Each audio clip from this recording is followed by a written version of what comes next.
Rating systems, the one thing that all sports across the globe have in common. Somebody can be judged for their performance by a simple number, no matter how good or how bad. We thought we would give it our very own go with our own F1 mid-season driver ratings. But before we get on with the video, be sure to smash that like button and subscribe to the Racing News 365.com channel. And on that note, let's get started the video. From Racing News 365.com, my name is Nick Golding, and joining me for our mid-season driver ratings is 2023 Young Journalist of the Year, Sam Coop. Sam, driver ratings in the Racing News 365 office, it often leads to us throwing virtual chairs across the table to each other. How much do you love a rating system? Because it feels like no matter the sport, everyone seems to use them. I love a rating system. I love statistics. I think they add so much to sport. And F1, like, the likes of baseball, American football, really do help paint a picture because it is such a numbers-driven business. It doesn't tell the whole story, and I think we'll probably find that out as we go through this list, that there is a lot of subjectivity, there is a lot of nuance and kind of grey to some of these things, especially when you look at, results don't actually, for a sport where you've got some cars that are quite significantly slower per lap than others, so-and-so finished 14th. 14th might have been a fantastic result and the best that was possible on the day. So, I think that's the beauty of it, is it informs, but it doesn't tell the whole story. What I love about driver ratings, just rating systems in general, is you see them being used even for like Sunday League football for like 8-year-old kids. Even I'm a football coach, and we've at times used coaching ranking systems and rating systems because it's what they know. It's what you see fans doing it after races. You see media companies like ourselves use. I love it. I love it. And of course, so much has happened in the 14 completed rounds this season. The summer break is actually almost over. So we're going to give our top 5 best performing and worst performing drivers. Do you think we should start with the best or the worst? I think the worst, because I feel like it'd be nice to end on a high note rather than on slating someone for doing a bad job. Yes, I agree. Because I think we both know who we'd probably end up discussing last. Potentially. Will we? That's the whole point of a rating system. And just to clarify, these are Sam and my own individual rating systems. Let us know in the comment section your ratings, who you think has done good, has done bad. If there's anything you agree or disagree with us, please keep it clean and polite. But let us know in the comment section, and it'll be amazing to get your views. So, Sam, I'm going to kick things off with my 5th lowest ranked driver. I have given Daniel Ricciardo P5 for the top 5 lowest. I've given him a 4 out of 10. And the reasons for that, he's only scored 12 points this season, 10 less than Yuki Tsunoda. Only 3 appearances in Q3, and actually his average qualifying position is 13th. I think the thing with Ricciardo as well that's interesting is that actually when you look at the statistics, as we have done for the last couple of hours, almost like going through an F1 thesaurus, it felt like at times. But actually, I think the reason why Ricciardo is being criticised so much this season is that going into the year, the big thing was, is he going to replace Sergio Perez at the end of the year? If he performs well, he's going to be back in Red Bull. The fairy tale is going to happen. Actually, because he's not been performing well, given the whole Red Bull thing, I think he's then faced more criticism than perhaps he deserves. But nevertheless, for me, P5 for the lowest.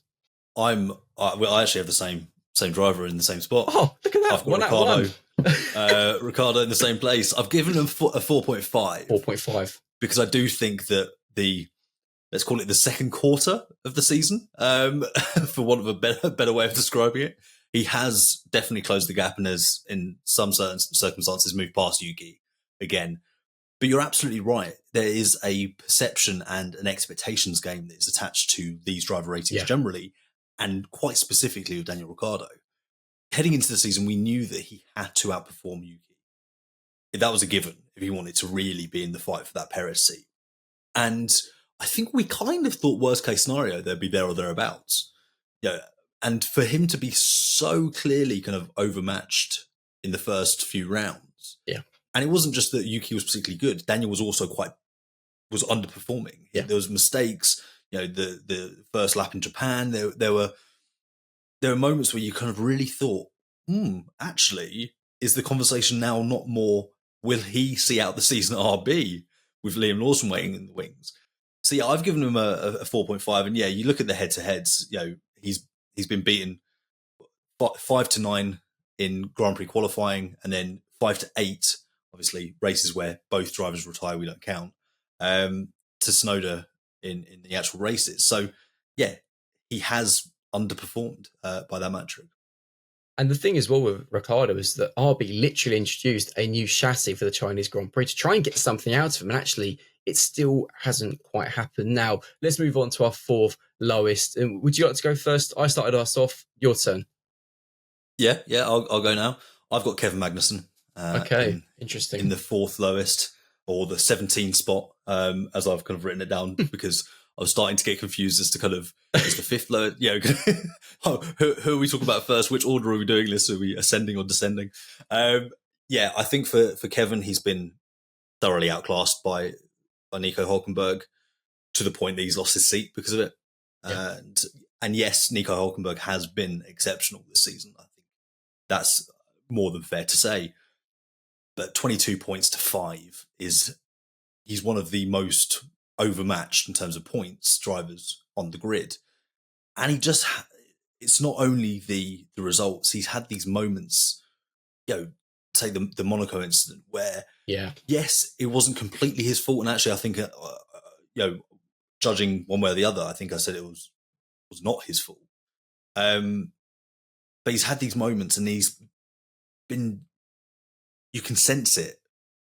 Talking to him, listening to him, it just hasn't been quite right. And that frustration has seeped through, and he is not getting anywhere near as much out of that Haas as Nico Hulkenberg is. And it's a good car. It's one that they've upgraded well. And yeah, stats wise, Nico Hulkenberg's got to Q3 6 times. Kevin, not once. 7 Q1 knockouts compared to 3 for Nico Hulkenberg. You look at the head-to-heads, it's 3-11 in Hulkenberg's favour, and then in terms of the races, it's even worse. It's 2-11 in Hulkenberg's favour. So yeah, that is a pretty definitive result there for me. So I've given him a 4 out of 10. I should mention that, thank you, Sam, for saying 4 out of 10. It is out of 10 our scoring system. I should have mentioned that at the start. It's not out of 5, because otherwise that would have been given for me a Ricardo a 4 out of 5. This isn't the case. So my fourth lowest is that I'm going Sergio Perez. That I've given him a 3.5. Perez actually had an incredible start to the season. People forget he's actually had the same number of podiums as Oscar Piastri, and obviously Piastri is actually towards the top of my list. We'll get onto that a bit later, but he's Verstappen has beaten him 14-0 in Grand Prix qualifying. His last 7 qualifying performances, he's had 4 Q1 exits, 1 Q2 exit, and he's only made Q3 3 times. I think we were all surprised that he's retained his seat for the final 10 races of the season. There is so much speculation regarding his future. He's got this 1+1 deal for 25 and potentially for 2026. Whether he's even going to be able to use that, who knows, because he has fallen in breach of obviously some performance clauses. So Red Bull, if they wanted to, could just get rid of him and off he goes. Whether that's going to happen next year, I think all depends on these next 10 races. Similar to Ricardo, as we discussed in the podcast, just needs the 10 races of his life to probably not only save his Red Bull career, but likely his F1 career. And then I'm going to go next for my third lowest driver, and that actually for me is Kevin Magnussen, also a 3.5, but I think has done slightly worse than Perez. And as you mentioned there, the stats speak for themselves, and hasn't featured in Q3 for Grand Prix qualifying once this season, compared to Hulkenberg, who has just been kind of the unsung hero this year, has been pulling wonders in and improving Haas car. So yeah, for me, Perez is my 4th lowest driver of the first half of the season, and Magnussen is my 3rd lowest. Over to you. So in my 3rd spot, 18 spot, whatever you want to call it, I've got Zhou Guanyu. I think he's had a pretty poor year. I've given him a 3.5 out of 10 just to actually preface it this time, how I feel his season's gone. Qualifying in particular has been a real issue for him. He's actually ahead of Valtteri Bottas in the Drivers' Championship because of that 11th place in Bahrain. Yeah. And that is the only thing he really has to hold his hat on. It's 13-1 in qualifying in Valtteri's favour in Grand Prix qualifying. You've probably assumed by now, but we're not really counting the sprints. Interestingly, though, I did notice a bit of a recurring trend that often these drivers in the bottom 5 have actually outperformed, often 2-1, their teammates in the sprints. Interesting. Or in the sprint qualifying, which is maybe a little bit of a kind of a strange misnomer, a bit of an outlier. I bet they wish there's not 24 sprint races, but oh yeah, yeah. I'm not sure. I'm not sure that kind of in that case they leapfrog into our top 5 for the highest rated. But no, God, that would be really puzzling, wouldn't it? Like, how do you explain that phenomenon given that it's the same format basically, but shorter qualifying? Anyway, yeah, it hasn't happened for him. I think he came into F1, exceeded expectations because the expectations were so low. Yeah. I also think he's generally has been a pretty consistent driver over the first couple of years of his career. I think he's fallen back. He's lost his way a little bit this year. In terms of, I mean, he's consistent, but the level of that consistency has dropped. He is a driver with a low ceiling. When you look at other prospects or drivers who are early in their careers, Ettore Porcher is maybe someone who's more volatile, but I think has a higher ceiling, more potential. And yet he's not in that seat when I think we all thought he would be by this point. So, yeah, it's really for Zhou, what he is banking on now is the bank, is that sponsorship that he brings if he has any chance of prolonging his F1 career. He's been beaten 5-9 or 9-5 in race head-to-heads by Valtteri. He just hasn't brought anything really to kind of... It's been a thoroughly anonymous season for him, really. And that, I think, is probably the best way to describe it. He's just been nowhere. Yeah, and actually, for me, Zhou is my lowest rated driver for the first half. He's actually my number 1 for the worst driver of the first half of the season, because I've given him a 3. But for me, my number 2 is actually Logan Sargent, who also gets a 3. So Zhou and Sargent both get 3 out of 10s for me. But I think Sargent just has the edge in P2, the lowest, or P19, if you want to go in that way, like Sam is. Because actually, Zhou's had 2 Q2 appearances, Sargent's had 3. Both drivers have made mistakes. Sargent actually is still never out-qualified Alex Albon in Grand Prix qualifying, which is extraordinary. When you think about how many races we have in F1 nowadays, all the things that can happen, mixed conditions, qualifying sessions, and yet Logan still just cannot get ahead of Alex in qualifying. So for me, yeah, Logan Sargent is my second lowest rated driver, and Zhou Guanyu is my lowest. Bring us home for the lowest. I've got a back to back. I've got Logan in the second lowest spot as well. So it looks like our first and third lowest is swapped. Oh no! So I've got Logan in the second lowest. I've given him a 3 out of 10. Yeah, I think how you described it speaks volumes. There are extenuating circumstances to certain degrees, like he's been put in a very difficult position, especially since kind of, I think it was Monaco when James Vowles was very openly like, yeah, we want Carlos Sainz in the car. To deal with that environment, having been benched a few rounds before in Melbourne, it hasn't been easy. And I think that has to be kind of weighed in. And that's why, for me, he's not my lowest ranked driver. Quite frankly, if you look at the delta between him and Albon I don't think has had as strong a season as we've seen in the past couple of years. Yeah, agree. I think he's struggled with the car somewhat. But it's a car that isn't where they want it to be. It's heavier than it needs to be. Yes, they've changed things over the winter, but also he's been getting the upgrades and often the heavier chassis, which is explaining part of that gap to Albon. So yeah, I think there's definitely a few caveats when it comes to Logan Sargent's year, but he just hasn't done enough to retain his seat. He's lost it, and he will be out of the sport at the end of the season. Surely, I can't see him being picked up by the one remaining seat now. Is it one remaining? 2 remaining seats? Yeah, Alpine and Stake, I think. That's it. That is and it. Mercedes. Who's then your lowest? Yeah. I think I can see where this is going, but who's your lowest rated driver for the first half of the season? It's Sergio Perez. I've given him a 2 out of 10. I completely take your point about the start of the season, but I also think there's a way of looking at that start of the season of he was doing what he needed to do, what the expectation of him was. Max wins a race comfortably. You are meant to be in P2. At the absolute worst, P3, for whatever reason that might be. And that hasn't happened since China. 4 podiums over the first 14 races isn't good enough. No. But if you look at the fact that he hasn't had one since the fifth round of the season, it makes even worse reading. Yeah, he hasn't outqualified Max. He's only beaten Max in the race once.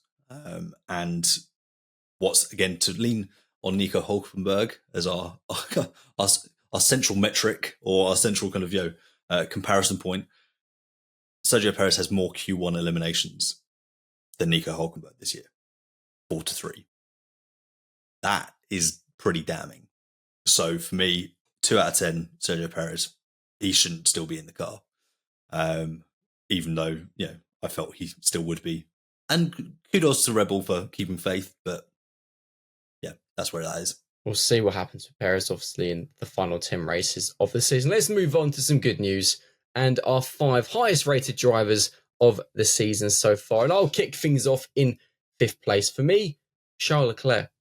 6 podiums, kind of, I think, was criticised, obviously, for Ferrari's difficult period following his emotional win in Monaco. But actually, despite the struggles Ferrari have been through, kind of in the latter stages, first half of the season, he's only 22 points adrift of Lando Norris. Charles is still 3rd in the Drivers' Championship. So I think actually has had a better season than perhaps many have given him credit for. And if Ferrari can turn things around in the second half of the season, then there's absolutely no reason why he couldn't possibly even beat Lando second in the standings and add to his 1 victory this season. I think that's a fair shout. What's fun about this one is in my 5th spot, we're going to the other side of the Ferrari garage. I've got Carlos Sainz. Interesting. I think, and this is an outlier in this list because he has been beaten by Leclerc on average over the course of the 13 rounds that they've shared together, obviously. Saudi Arabia not counting because of appendicitis. But I think if you look at the way that Carlos started the year, really strong in Bahrain, had missed the second round and didn't miss a beat, coming back and winning the 3rd race of the year and looking pretty good whilst doing it. Yes, results have fallen away slightly, but this is where I think stuff about his future, him being very clear that this is starting to weigh on him, and it was becoming increasingly difficult and taking up more mental bandwidth than it should be. I think his results have been very, very impressive. He's only had 1 fewer podium finishes than Charles in these 13 rounds that they've shared together. So, and I think actually one of those, let me just check. Yeah, one of those podium finishes for Leclerc was in Saudi Arabia. So it's only 15 points or so between them. So they have been pretty close. But I think what's key is that Charles is the one who was chosen to stay. He is the Mr. Ferrari. He's the guy that they've always been like, this is the next driver for us. We want to see him win championships. Carlos was never that. He was seen a little bit more of a placeholder as a complementary driver to supplement Charles. And so therefore, I think in terms of the expectations, Carlos has done really, really well. Yeah, I was umming and ahhing which Ferrari driver to go for the number 5 slot. I gave him an 8 out of 10. An 8 out of 10. Okay, Leclerc was a 7.5 for me. And moving on to someone else in P4 for me, who also got a 7.5, but I gave you the edge, and we've already discussed them in great detail, so I won't go on about it too much. It's Nico Hulkenberg.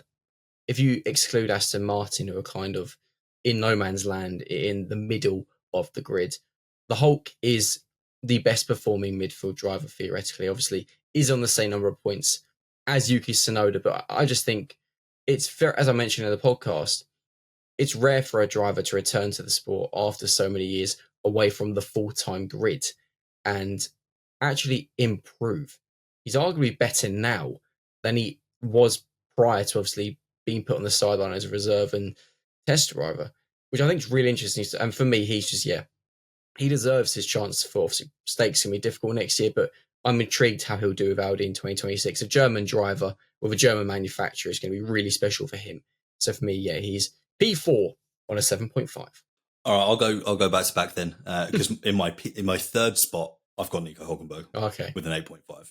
And I like an 8.5. Wow. An 8.5. Yeah, I've been really impressed. Guns. I've been really happy with Nico, and I've mentioned him quite a lot already, so I don't think we need to kind of speak too much more on Nico. But in my 4th spot with an 8 out of 10, I've given that spot to George Russell.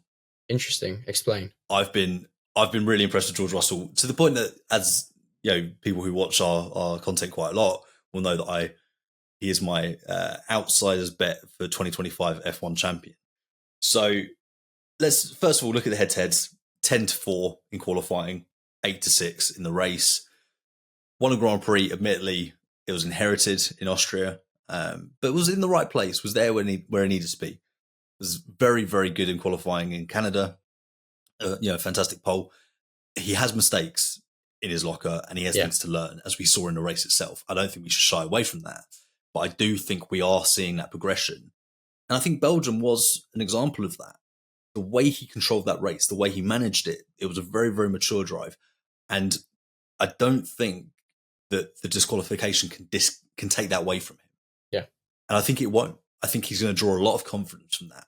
And especially in terms of the race management of, I made a gutsy call. It didn't work out quite as what I wanted it to this time, but I think it will embolden him to think outside the box and try things like that in the future.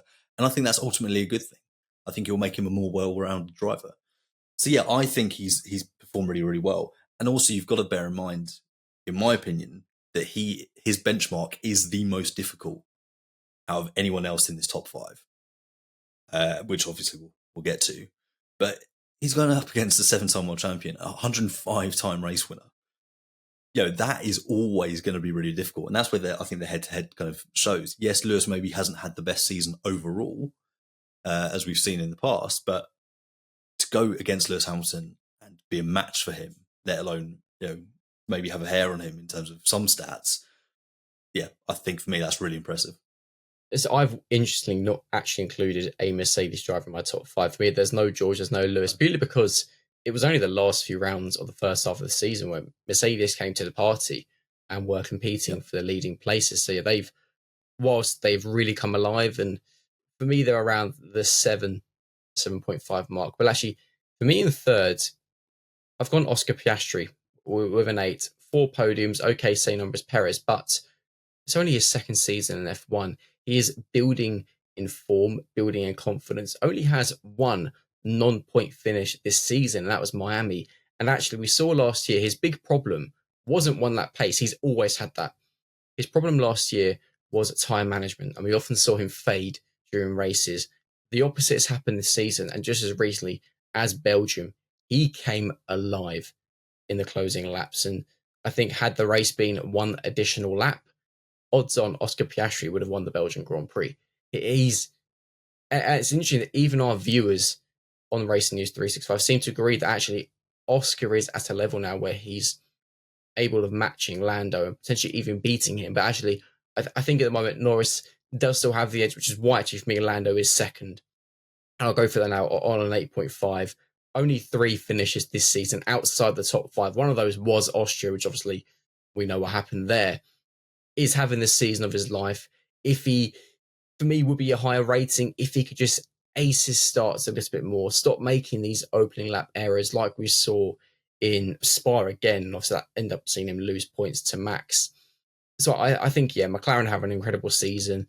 If they'll win the Constructor Championship, only time will tell. I think yes, but I think, Piastri in 8, Lando Norris in P2 for me on an 8.5. McLaren, the only team for me that has 2 drivers in my top 5 highest rated drivers of the season so far.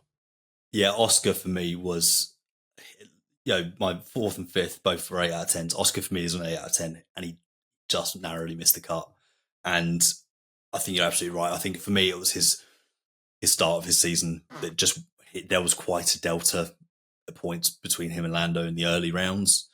And that's for me what has swung that as to why I haven't included him. But yeah, I think he's come on leaps and bounds. I think you're absolutely right. For a second-year driver, he is, performing very, very well. But I think almost the same reason that he's not included is the same reason why I have Lando in the 2 as well, also on an 8.5. So, razor-thin margins if you're looking at out of 10 ratings, 8 to 8.5. But, beating, Oscar 12-2 in qualifying and 9-5 in the race. And that for me just shows that he still does have that edge slightly. He has the maturity, and some of the points you made there are absolutely hitting the nail on the head. He needs to improve some things and quickly. especially kind of race starts. But he's had a really, really consistent year.